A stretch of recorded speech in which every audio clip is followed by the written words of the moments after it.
The quarterly review was supposed to be my moment. 2 years. That's how long I'd poured myself into the expansion project. Late nights. Failed pitches that turned into breakthroughs. Investor meetings where I'd defended every number, every forecast, every decision. I'd sacrificed weekends, relationships, sleep. I'd believed in this project like it was mine because it was. Victor Caldwell stood at the head of the polished conference table, laser pointer in hand, wearing that thin smile. The smile he always wore right before he struck. I'd seen it before on other people. I just never thought it would be aimed at me. He clicked to the next slide. My emails. My signature line. Numbers. All of them wrong. Inflated revenue projections. Falsified reports. My mouth went dry before he even spoke. This couldn't be real. I knew what those numbers were. I knew because I'd lived with them for months. Every projection, every forecast, every single figure had been conservative. If real. Lauren Hayes has been manipulating data to secure her bonus and mislead this board, he said. His voice was calm, almost disappointed, like he was doing me a favor by being gentle about it. The room froze. 11 faces stared at me. People I'd mentored. People who'd congratulated me yesterday on the project's success. People who'd eaten lunch with me. Celebrated wins with me. He kept talking. Every word was a blade. Falsified reports. Misdirected funds. Personal gain. Securities violations. I tried to speak. My throat closed. Nothing came out. He smiled that thin smile again. Effective immediately, Lauren is terminated. Security is waiting. 2 guards stepped into the room. One took my laptop. The other gripped my elbow. I didn't fight. Couldn't. The shock had paralyzed me. My hands were shaking. My vision narrowed. This was happening. Actually happening. I walked the long hallway past stunned faces. The elevator doors closed. My reflection stared back at me. Pale, silent, destroyed. Everything I'd built was gone in 90 seconds. I sat in my car in the underground garage. Engine off. Hand still on the wheel. The humiliation burned like acid in my chest. I wasn't crying. I was breathing. Slowly. In and out. My phone buzzed. HR email. Termination confirmed. Non-disclosure agreement reminder. Threat of legal action if I spoke publicly about what happened. I read it 3 times. I didn't scream. I didn't call anyone. Instead, I opened my personal cloud drive on my phone. I'd been saving files for years. Every original spreadsheet. Every time-stamped email chain. Every meeting recording. I'd never fully trusted Victor's team-first rhetoric. My instincts had been right. I forwarded the key files to my private attorney. Subject line. They just made it public. Then I deleted the company app from my phone. No rage posting. No group chat venting. No desperate calls to friends. Silence was my first weapon. I started the car and drove home. My mind was already mapping the next move. If they wanted to paint me as the villain, I'd let them believe they'd won. Now. Kitchen table. 2 a.m. 1 lamp. Laptop screen the only light. I opened the encrypted folder labeled Insurance. Inside were the original data exports from the project dashboard. Untouched. Timestamp. Real. I compared them to what Victor had presented today. The discrepancies were obvious. The numbers he'd shown the board didn't match what I'd submitted. Not even close. Kept digging. 2 months ago. An email from Victor. Adjust the Q3 forecast upward. Make it look aggressive. Investors love growth. My reply was right there. That's not accurate. We'll miss those targets. His response made me sick. Do it. Or I'll find someone who will. I saved screenshots. I cross-referenced everything with server logs I'd downloaded during routine backups. Every change he'd made. Every late-night edit. Using my credentials. The ones he'd once asked me to share, for continuity. He never deleted the audit trail. Arrogance. Pure arrogance. I hired a forensic accountant through my attorney. Expensive. Quiet. Worth every penny. She would rebuild the timeline from the digital evidence, from the traces he thought he'd erased. Closed the laptop at dawn. No calls to friends. No LinkedIn rants. Just one clear thought. They think silence means defeat. They're wrong. First morning unemployed. I woke at 6 a.m. like always. Made coffee. Sat in silence. My inbox was already filling with cautious texts from former colleagues. Are you okay? What happened? I don't believe what he's saying. I didn't reply to any of them. Instead, I opened my personal drive and began organizing evidence chronologically, folder by folder. I rebuilt the timeline like a detective building a case. Concept pitch. Funding approval. Milestones. Then Victor's pressure. Juice the numbers. Make it aggressive. Results matter more than accuracy. I found a voice memo from last year. Him in my office. Door closed. His voice low. Results matter more than accuracy. Get creative. I'd recorded it reflexively. I'd forgotten about it. Now it was everything. My attorney called. We can file a whistleblower complaint with the SEC if those numbers were used in public filings. But we need more. I spent the entire day cross-checking against public quarterly reports. The discrepancies were blatant. Victor had taken full credit in investor calls. He'd quoted my inflated figures as his own vision. My stomach turned. I wasn't just fired. I was erased. Week 2. I walked through the city in a hoodie, avoiding anyone I knew. At a coffee shop I didn't usually go to, I opened my laptop and searched company stock filings. Every earnings call transcript mentioned Lauren's project in past tense. Victor's brainchild. Already dead. It was like reading my own eulogy while still breathing. I felt the loss like a missing limb. Like someone had amputated the past 2 years of my life and I was supposed to just keep walking. Then I saw the press release. Victor promoted to EVP. Citing turnaround leadership on the expansion initiative. My initiative. The one I'd pitched. The one I'd built from nothing. The one he'd watched me struggle with, questioned me on, doubted me on, until it succeeded. Then it was suddenly his vision. Closed my eyes. Counted to 10. My fists were clenched so hard my nails dug into my palms. Rage wanted out.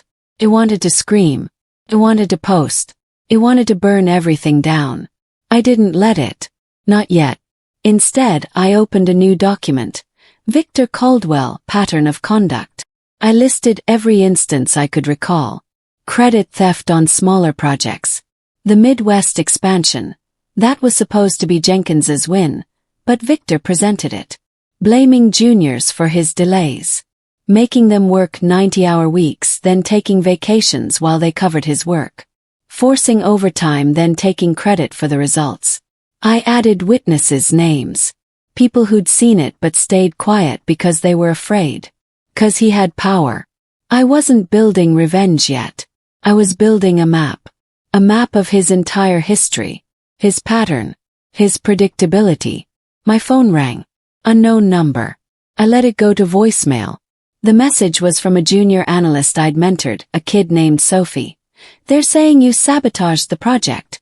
I don't believe it. Please call me back. Everyone's talking about it and I know it's not true. I didn't call back. Not yet. But I saved the message. And I made a note. Sophie knows the truth. Sophie will talk when the time is right. Month 1. I took a part-time consulting gig under a different name. Small business analytics. Nothing glamorous. But it paid rent and kept me invisible. Nights were for the case. The forensic accountant worked full-time now. She found things that made my blood run cold. Victor had routed project expenses through a shell vendor. A vendor he controlled. Skimming margins. The falsified reports weren't just to make me look bad. They hid his own theft. I stared at the bank transfer records she pulled from public filings. My fingerprints were nowhere on them. His were everywhere. I met my attorney in a park. No offices. No paper trail. This could be fraud, she said. But if we go public too early, he'll bury us in NDAs and defamation suits. He nodded. We agreed, gather everything. build an airtight case, then file anonymously with regulators. I walked home thinking about that meeting again. His calm voice, the guard's grips on my arms, the walk of shame down that hallway. I wasn't angry anymore. I was cold enough to wait. I started running into ex-colleagues at industry events. They'd lower their voices. "Victor's telling everyone you cracked under pressure." One said, "He's got your old office redecorated already." I smiled politely, thanked them for the concern, walked away. Inside I catalogued every word, added them to the timeline under damage control. Then came the first real hit. A cease and desist letter from company counsel. I'd breached confidentiality by discussing proprietary matters online. I hadn't posted a single thing. They were phishing. My attorney laughed. "They're scared. Keep silent." I did. But I also started reaching out to former employees Victor had burned. Quiet LinkedIn messages. Coffee meetings under aliases. 3 agreed to speak off record. 1 had emails proving Victor altered reports before mine ever went up the chain. Another had witnessed him delete audit logs. A 3rd had recorded him admitting he'd changed numbers. Pieces were fitting together. I felt the shift. I wasn't the victim anymore. I was the hunter. The whistleblower complaint went in anonymously through my attorney. He acknowledged receipt. No questions. Waited. Weeks passed. Meanwhile, the company announced record profits. Built on the foundation I'd laid. Numbers Victor had inflated. Talk rose. Victor did interviews. Smiling for cameras. Crediting bold leadership. I watched one clip on mute, studying his eyes. They flickered when he mentioned the project. Guilt. Arrogance. Fear. I couldn't tell. At my consulting job I kept my head down. But one client asked if I'd worked at the company. Said yes. Left it at that. Nights I cross-referenced Victor's public statements with the evidence folder. Every lie he told in earnings calls matched a file I had. I added a new section. Public misrepresentations. Every claim. Every false credit. Every stolen idea. Then my phone buzzed. Text from an unknown number. "Stop digging or you'll regret it." I stared at the screen for a full minute. Then I blocked the number. But I saved the screenshot. The game had just escalated. I moved apartments. Nothing flashy. Just a different building. New lease in my name only. Paranoia or precaution? Both. I bought a burner phone for sensitive calls. My attorney filed a formal request for my personnel file and all project-related documents under discovery rules. Company stalled. I wasn't surprised. Then Mark reached out. The data lead I'd trusted. We met at a park bench. He slid me a USB drive. "Victor wiped your drive," he said. But I kept a mirror image. I didn't hug him. I just said thank you. Back home I plugged it in. Emails. Deleted files. Victor instructing the IT team to clean my account hours after I was fired. Proof of spoliation. My heart raced for the first time in months. Not fear. Excitement. The wall he built was cracking. I backed everything up 3 times. Once on encrypted cloud storage. Once on a hard drive locked in a safe deposit box. Once in a folder at my attorney's office. Then I waited for the next shoe to drop. Victor thought he'd covered his tracks. He had no idea how deep I'd gone. Quarterly earnings call. Victor on stage. Confident. Touting 40% growth. His tie was silk. His smile was perfect. He looked like a man who'd gotten away with everything. Analysts asked about the expansion project. He said, "We had to make tough personnel changes, but the results speak for themselves." The investors applauded. Stock ticked up. I felt my jaw clench watching him. He'd stolen my work, destroyed my name, and now he was being rewarded for it. The injustice of it made my stomach turn. But I stayed calm. I stayed focused. I watched from my new apartment, notebook open, marking every single claim against my evidence, every lie he told, every credit he took, every false statistic. I made notes in the margins. Places where the truth contradicted his narrative. Places where the evidence would land hard. After the call ended, I sent an anonymous tip to a financial journalist I'd read before. Someone who covered corporate fraud. Not dramatic, not accusatory. Just a link to public filings with specific discrepancies highlighted in yellow. No name attached. No inflammatory language. Just facts pointing to other facts. 2 days later the first article appeared. Questions raised about revenue recognition at company. Not front page. Not enough to move the stock significantly. But enough to make Victor sweat. I could picture him reading it. His hands shaking slightly. His perfect composure cracking for just a moment. My attorney called. SEC opened a preliminary inquiry. They want more documentation. They're taking this seriously. I smiled for the first time in months. Compiled a new dossier. Everything. Organized. Indexed. Cross-referenced. Labeled with tabs. Color-coded. Professional. Undeniable. I didn't send it yet. Timing mattered. Patience mattered. Victor thought he'd won. He thought the worst was over. I was about to remind him how wrong he was. Got subpoenaed. Not as a target. As a witness. The SEC wanted my testimony on the project numbers. My attorney prepped me for hours. Stick to facts. Don't speculate. Don't mention Victor by name unless asked directly. I wore a plain blazer. Arrived early. Straight. They asked about the data sources. Approval chains. Who had edit access. I answered calmly. Referencing documents I'd preserved. Word for word. Date for date. When they asked if I'd ever been instructed to alter figures, I said yes. And I named Victor. The room went quiet. They asked for proof. I handed over the folder. Printed. A timestamp. Everything. After the interview I walked out into sunlight. My attorney texted. They're issuing preservation orders to the company tonight. Victor would have to produce everything. Including what he thought he'd deleted. The machine was moving. I didn't need to push anymore. Just wait. The company fought the preservation order. Claimed trade secrets. Claimed privilege. Judge denied them anyway. All records had to be turned over within 30 days. Mark reached out again. Morale was collapsing at the company. People were whispering about Victor's temper. How he'd been canceling meetings. Snapping at assistants. Disappearing for hours. I stayed out of it. Then came the internal investigation. Company hired a third-party firm to review the project. I wasn't invited. But 2 weeks later, a leaked memo surfaced online. The firm had found irregularities in financial reporting, predating my termination. Not naming me. Naming the executive team. I read it 3 times.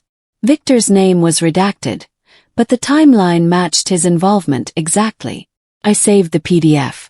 Added it to the dossier. My attorney called. This is leverage. If they settle quietly, we walk away with a number. If they don't. She trailed off. I finished the sentence in my head. He burns. I sipped coffee and watched the stock dip for the first time in a year. Victor tried to reach me. Email from his personal account. We should talk. Clear the air. I forwarded it to my attorney without replying. She responded on my behalf. All communication goes through counsel. Silence after that. Then the journalist I'd tipped called back. I've got sources saying the CEO knew about the adjustments. Not Victor. The CEO above him. I hadn't known that. I dug deeper into public filings. Sure enough, the CEO had signed off on every earnings release. Every single one. If Victor went down, he might take the top with him. I added a new folder. Chain of command. My attorney warned me. This could get bigger than one boss. He nodded. I wasn't afraid. I'd lost everything once. There was nothing left to take. Kept running. Kept organizing. Kept waiting. The noose was tightening. Victor just didn't know whose neck it was around yet. The court ordered full production of documents. Company complied. Thousands of pages. My attorney got access through discovery. We spent days reviewing. Buried in the files. Victor's late-night edits. Backdated approvals. Emails to IT ordering deletion of my access logs after termination. Then the bombshell. An internal compliance report from 6 months ago flagging potential revenue recognition issues on the project. Victor had buried it. Never escalated. Never told the board. I stared at the page. He'd known. He'd let me take the fall anyway. My hands shook. Not from fear. From fury held in check for so long. Months of silence.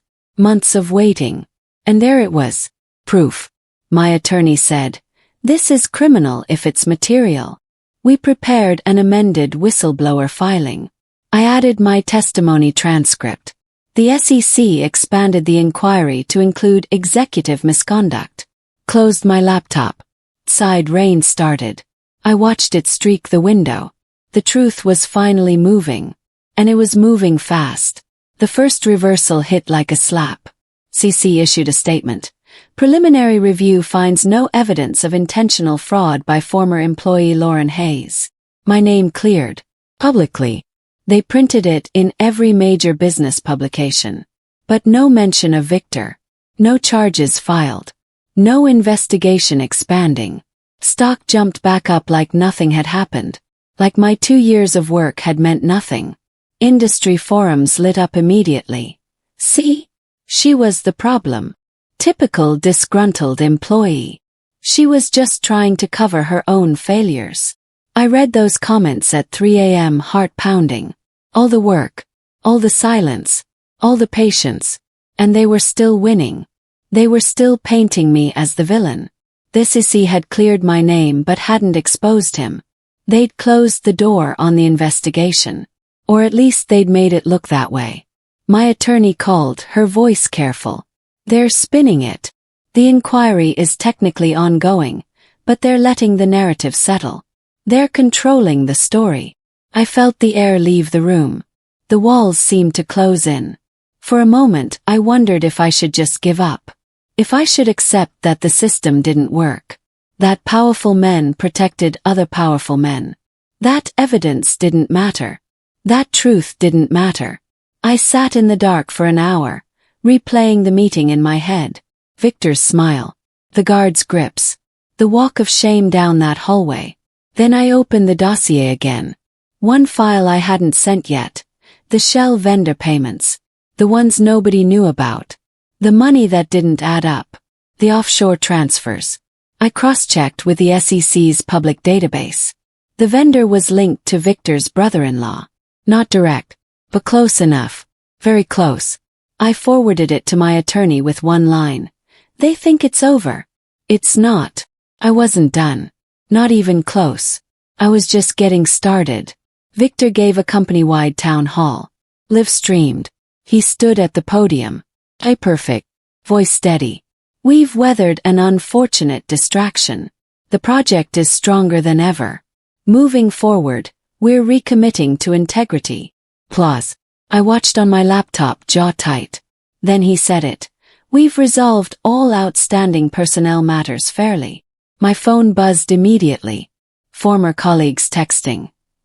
"He just implied you got what you deserved." I didn't respond. Instead, I opened the vendor payments file. The brother-in-law's company had received $2.7 million in consulting fees, with no deliverables. Found invoices. Generic. No detail.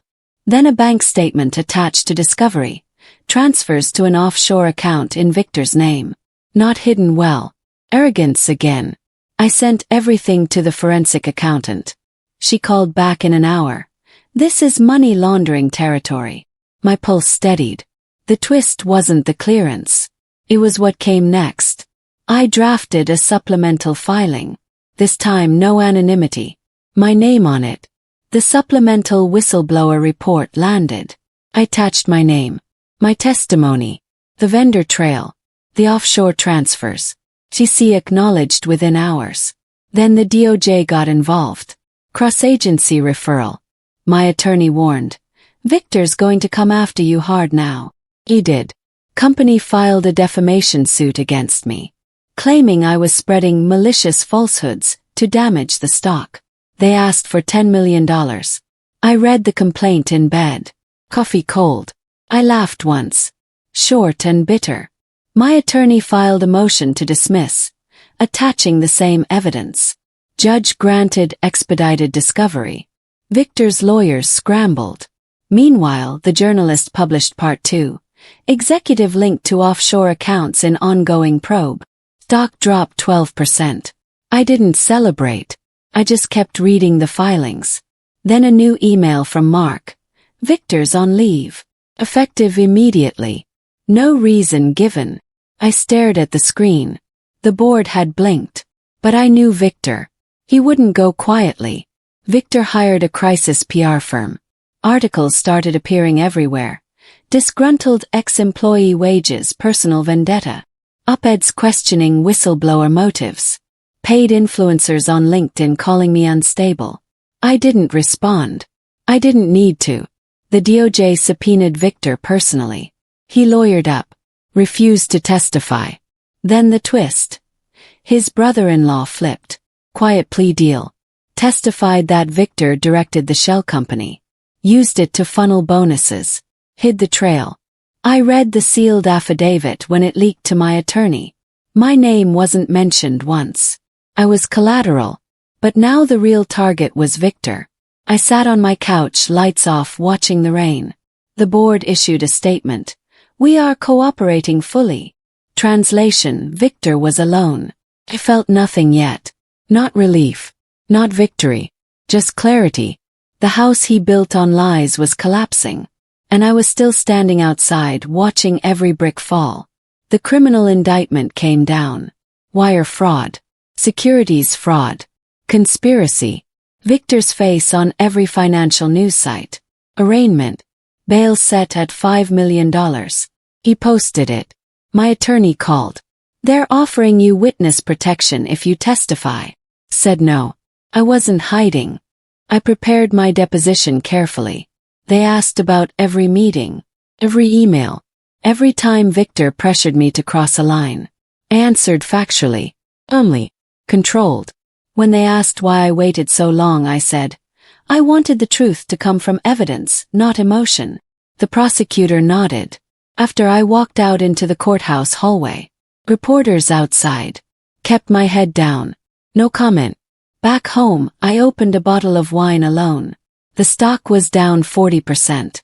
The project I'd built was being spun off. My name appeared in one article. Whistleblower vindicated. Closed the tab. It wasn't over yet. Victor still had one move left. Victor's defense. I was the mastermind. He claimed I'd blackmailed him. Forced the alterations. Then framed him when I got caught. His lawyers leaked evidence. Doctored chat logs. Backdated emails. The media ran with it. Headlines. Boss says employee orchestrated fraud. My stomach twisted. Then the DOJ dropped the real bomb. Forensic analysis proved the documents were fabricated post-indictment. Victor's own experts contradicted him. The judge sanctioned his legal team. I watched the hearing remotely. Victor sat rigid. Face gray. No smile now. My attorney texted. His credibility is gone. Felt the shift. The narrative flipped. Articles started using my name positively. The whistleblower who took down a fraudster. I didn't read them. I didn't need validation. But I did need closure. The trial date was set. I would testify. Victor would face me. And this time I wouldn't be silent. Pre-trial motions. Victor's team tried to suppress my testimony. Claimed bias. Denied. They tried to exclude the offshore records. Claimed irrelevance. Denied. Then the plea offer came. Victor would plead to lesser charges if I dropped civil claims. Said no. My attorney said. He's desperate. But I spent nights reviewing my testimony. Practicing answers. No emotion. Just facts. Then Mark reached out. The board is cleaning house. EO resigned. Victor's name scrubbed from the website. I didn't smile. I just added it to the timeline. The company was imploding. Stock at all-time low. Investors suing. Then the final twist. Victor tried to flee.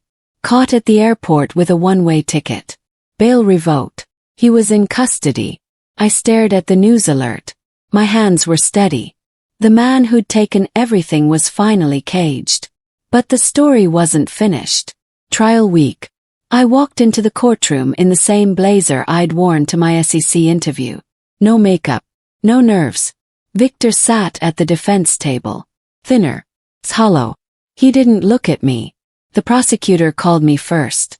I took the stand. They asked about the meeting. I described it. Every word. Every slide. Every face in the room. Then the emails. The pressure. The deletions. I presented the evidence calmly. Page by page. Clear. Factual. Undeniable. When they asked if I felt betrayed, I said, I felt erased. But the truth doesn't erase. No tears. No drama. Just facts. Cross-examination tried to paint me as vindictive. I answered every question with the same tone. Steady. Measured. Controlled. The jury watched me. Victor stared at his hands. After I stepped down, I didn't look back. Side cameras flashed. I gave one statement. The evidence spoke for itself.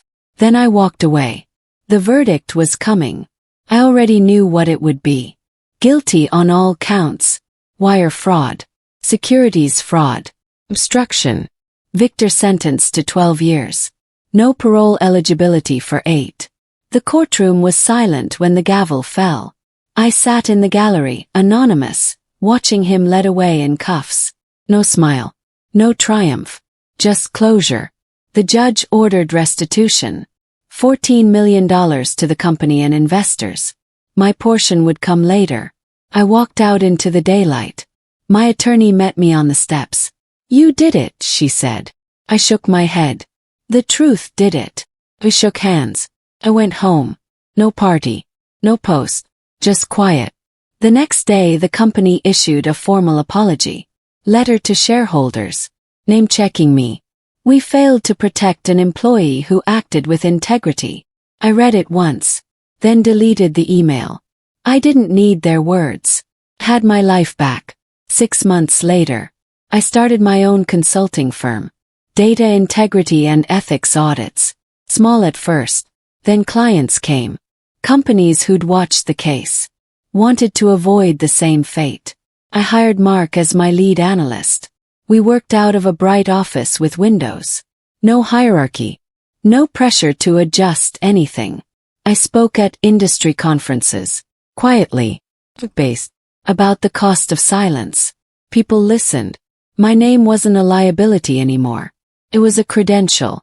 Nights I still reviewed old files. Not for revenge. For lessons. Kept the dossier. Not out of anger. Out of memory. I ran along the river every morning. Felt the air in my lungs. Felt whole. The woman who'd been marched out of that conference room was gone. Someone stronger had taken her place. Someone who knew the value of waiting. 1 year to the day of the meeting. I stood in a different conference room. This one was mine. Client presentation. Numbers clean. Projections conservative. Truth first. Click through slides. Voice steady. When I finished, the room applauded. Not because I was dramatic. Because I was credible. After, a young analyst stayed behind. I read about what happened to you, she said. How did you keep going? I looked at her. Saw myself 2 years ago. I said, I didn't scream.